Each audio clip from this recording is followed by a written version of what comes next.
दक्षिण राजस्थान के Hindi news channel पर आपका स्वागत है। मैं हूं विनोद कोठारी।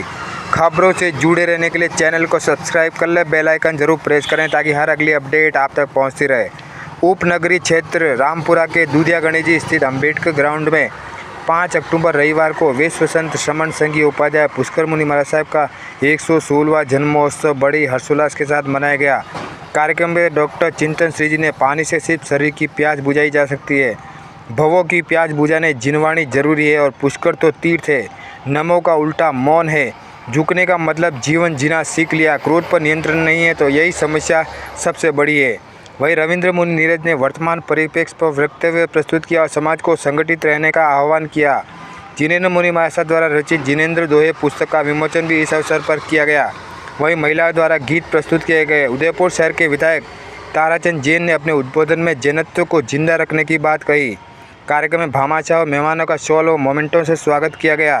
कार्यक्रम में सेक्टर 11 के महिला मंडल द्वारा पुष्कर मुनि महाराज साहब के जीवन पर आधारित लघु नाटिका प्रस्तुत की गई। जिनेन्द्र मुनि काव्यतीर्थ, रविंद्र मुनि नीरज, तपस्वी रत्न प्रवीण मुनि व डॉक्टर चिंतन श्री जी सहित कई साधी वृंद की उपस्थिति में पुष्कर जन्मोत्सव का आयोजन सफल और ऐतिहासिक रहा।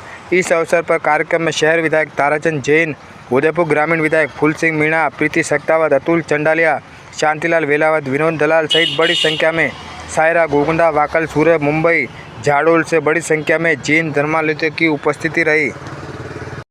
जिनवाणी की तरफ ध्यान नहीं जा रहा। क्या ये फील्ड मास्टर भेज करके सबका क्या होगा, मेटर बिगाड़ दिया। परंतु थोड़ा जिनवाणी पर ध्यान दे लो। पानी से तो प्यास बुझेगी, पर जिनवाणी से तो जन्म जन्म की भवों की प्यास बुझने की क्षमता रखती है जिनवाणी। और मुझे लगता है कि यदि आप पुष्कर गुरु की गुणगान करने के लिए यहाँ उपस्थित हुए हैं, पुष्कर गुरु की जन्म जयंती मनाने के लिए यहाँ उपस्थित हुए हैं और थोड़ी देर अपनी प्यास को सहन कर लोगे तो आपकी सच्ची श्रद्धा और भक्ति का क्या होगा, परिचय होगा थोड़ी देर के लिए। ऐसे में मैंने आपसे एक छोटा सा प्रश्न किया कि पुष्कर क्या है। आपकी तरफ से कोई जवाब नहीं। पुष्कर एक तीर्थ है। क्या है? पुष्कर एक तीर्थ है और पुष्कर गुरु अपने आप में एक तीर्थ है। और जो है वो अपने आप में एक तीर्थ है क्योंकि उन्होंने परफेक्ट लाइफ दी है। 30 परफेक्ट लाइफ उनकी थी। और यहाँ पर बात कर रहे थे अभी जब उनका जीवन चरित्र दिखाया जा रहा और उनके जीवन के बारे में बोलने लगो तो लगता है सब कुछ तो आपने कह दिया। अब उनके जीवन का परिचय क्या दिया जा सकता है, परंतु उनके आगे शब्द लगाया जाता और वो है नौकार आराधक। क्या कहते हैं? नौकार आराधक। और आप भी नौकार की आराधना करते, हम भी नौकार की आराधना करते। जैनकुल में जन्म मिला है और जैनकुल में जन्म होने से जब से माँ के गर्भ में थे तब से नौकार को हम सुनते हैं। परंतु मेरा आपसे छोटा सा प्रश्न है कि आप नौकार को जानते हैं या नौकार को जीते हैं? नौकार जानते हैं या नौकार को जीते हैं? जानते हैं। क्या हम आज तक नौकार को जानते आए थे, कभी जीना नहीं सीखा, पर उन पुष्कर गुरु ने जीना सीखा था। उन नौकार के अनुरूप उनका जीवन था। अभी आपके सामने पूरी बहुत लंबी चर्चा तो नहीं करना चाहूंगी और परंतु नौकार मंत्र का पहला अक्षर कौन सा है? नमो। और इस नमो को भी जीना सीख जाते तो आपका घर परिवार सुखी हो जाता, आपके जीवन की सारी समस्याओं का समाधान हो जाता। सबसे पहला नमो का मतलब क्या है? झुकना। और जहाँ पर व्यक्तियों को झुकना नहीं आता वहीं पर समस्याएं हैं। क्या है? ना सीख लेते। वो पुष्कर गुरु जिनके अंदर इतनी पोलाइटली थी, उनके अंदर इतनी विनम्रता थी, जब देखो तब वो क्या रहते थे, झुकने को तैयार रहते थे। अपने गुरु चरणों में जिन शासन के प्रति वो समर्पित थे, इसलिए वो हमारे क्या बन गए? आराध्य बन गए। तो पहला नमो का मतलब झुकना है। व्यक्ति को झुकना आना चाहिए और नमो को थोड़ा उल्टा कर दो तो क्या बन जाता है? बस क्रोध में रुकना सीख जाओ। क्या करना सीख जाओ? क्रोध के समय में मौन रखना सीख जाओ। और जब क्रोध के समय में मौन रखना सीख गए तो समझ लेना घर के आधे से ज्यादा झगड़े क्या हो जाएंगे? समाप्त हो जाएंगे। घर में क्लेश का कारण क्या? घर में झगड़ों का कारण क्या? क्योंकि व्यक्ति क्रोध में बोलता है और जब व्यक्ति क्रोध में बोलता है तो उसे पता नहीं होता कि वो क्या करने जा रहा है, क्या बोलने जा रहा है। इस इसलिए कहते हैं रुकना और झुकना आना चाहिए। क्या वो मधुर रखना चाहते हो तो रुकना और झुकना आना चाहिए। और उन पुष्कर गुरु को रुकना भी आता था और उन्हें क्या करना आता था, झुकना भी आता था। वो नौकार को जानते नहीं बल्कि नौकार को क्या करते थे, जीते भी थे। और ऐसे पुष्कर गुरु की जब जन्म जयंती का पावन अवसर है तो हमारे जीवन में भी नौकार के प्रति क्या हो जाए, वो आस्था जागे, वो श्रद्धा जागे, वो विश्वास जागे और हम उनके प्रति अपनी श्रद्धांजलि, अपनी भावांजलि अर्पित कर सके। बस इन्हीं बातों के साथ में गुरु चरणों में बस अपना समर्पण के साथ बहुत सारी लाइनें आपके सामने गुनगुनाना चाहूंगी। मैं चंदन बनकर तेरे चरणों में लग जाऊं, मैं चंदन बनकर तेरे चरणों में लग जाऊं। इतना सौभाग्य होगा जब किसी गुरु चरण में हम चंदन बनकर के क्या हो जाते हैं, लग जाते हैं। शायद इससे बड़ा जीवन का कोई सौभाग्य नहीं हो सकता। और मुझे आज ऐसी परिस्थितियां नजर आ रही कि आप मेरे साथ गुनगुनाएंगे तो भी मुझे आवाज नहीं आएगी, क्योंकि कूलर की इतनी तेज आवाज है कि आपकी आवाज क्या हो गई है, दबती सी नजर आ रही। फिर भी आप गुनगुनाइएगा, मेरे तक नहीं पहुंचेगी पर पुष्कर गुरु तक जरूर पहुंचेगी। क्या मेरे तक आपकी आवाज पहुंचे ना पहुंचे पर पुष्कर गुरु तक जरूर पहुंचेगी, तो जरूर गुनगुनाइएगा। मैं चंदन बनकर तेरे चरणों में लग जाऊं, मैं चंदन बनकर तेरे चरणों में लग जाऊं, मैं फूल बनकर तेरे,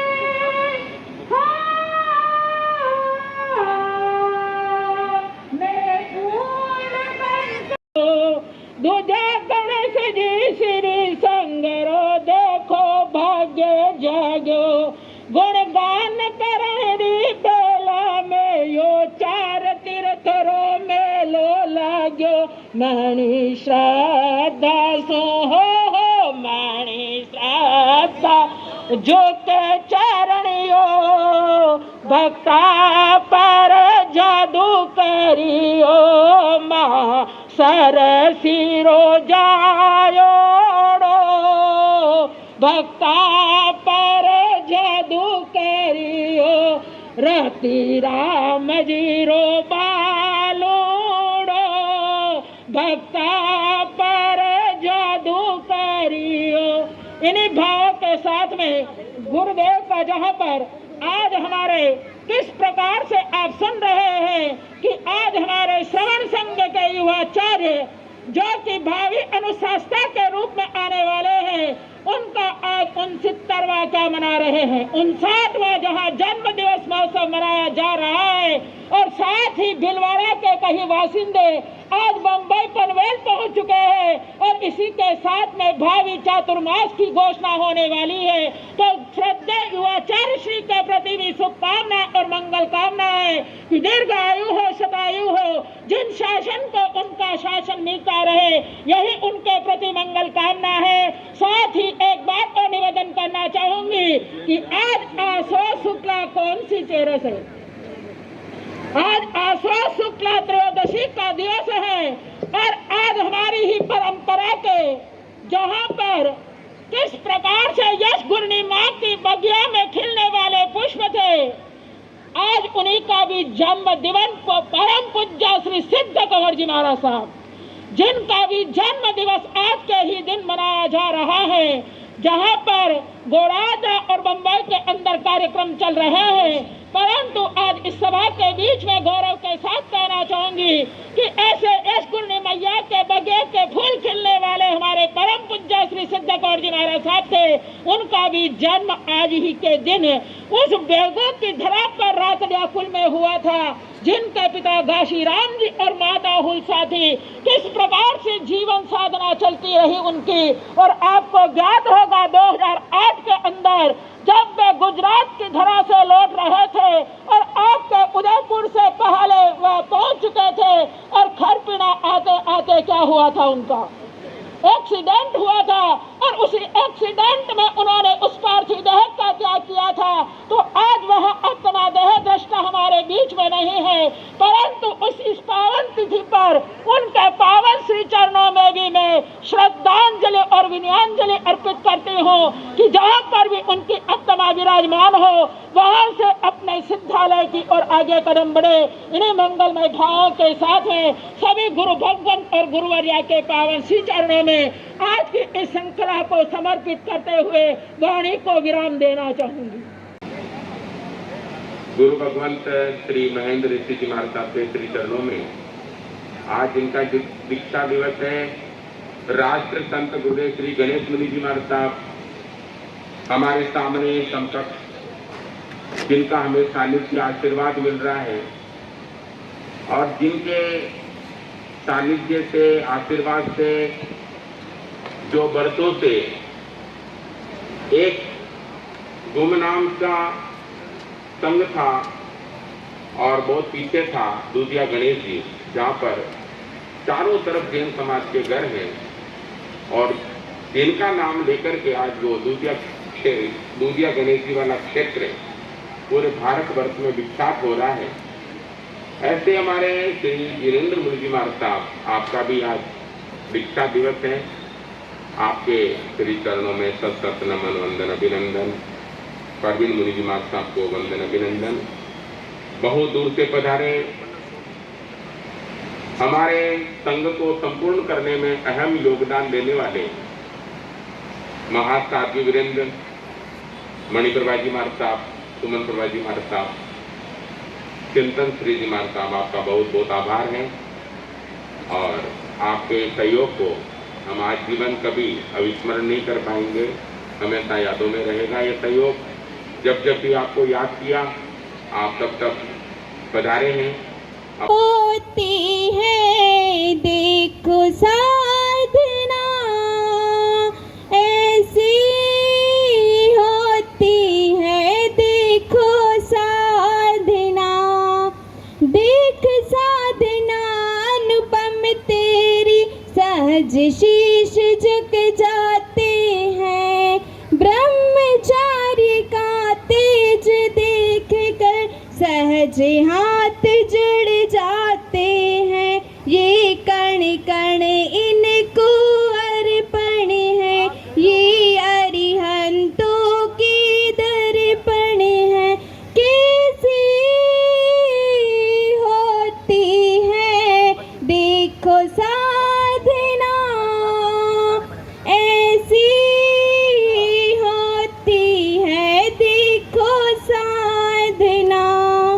सिद्ध प्रभु से पूछे कोई किसकी कृपा से आप हैं, सिद्ध शिला गूंजेगी सारी मेरे गुरु का प्रताप है, सच्ची गुरु की भक्ति है, चरणों की रज में मुक्ति है, सच्ची गुरु की भक्ति है, चरणों की रज में मुक्ति है, कैसी होती है देखो साधना ऐसी होती है, देखो साधना।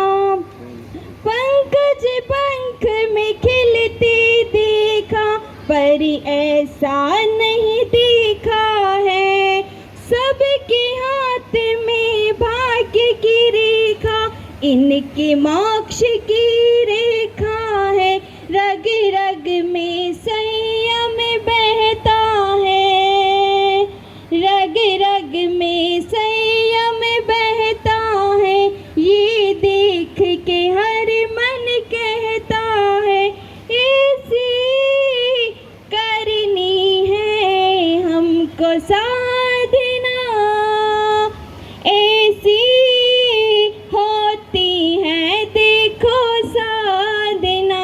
आगम ने जब आकार लिया गुरुवर उसे तब नाम दिया। जय जिनेंद्र।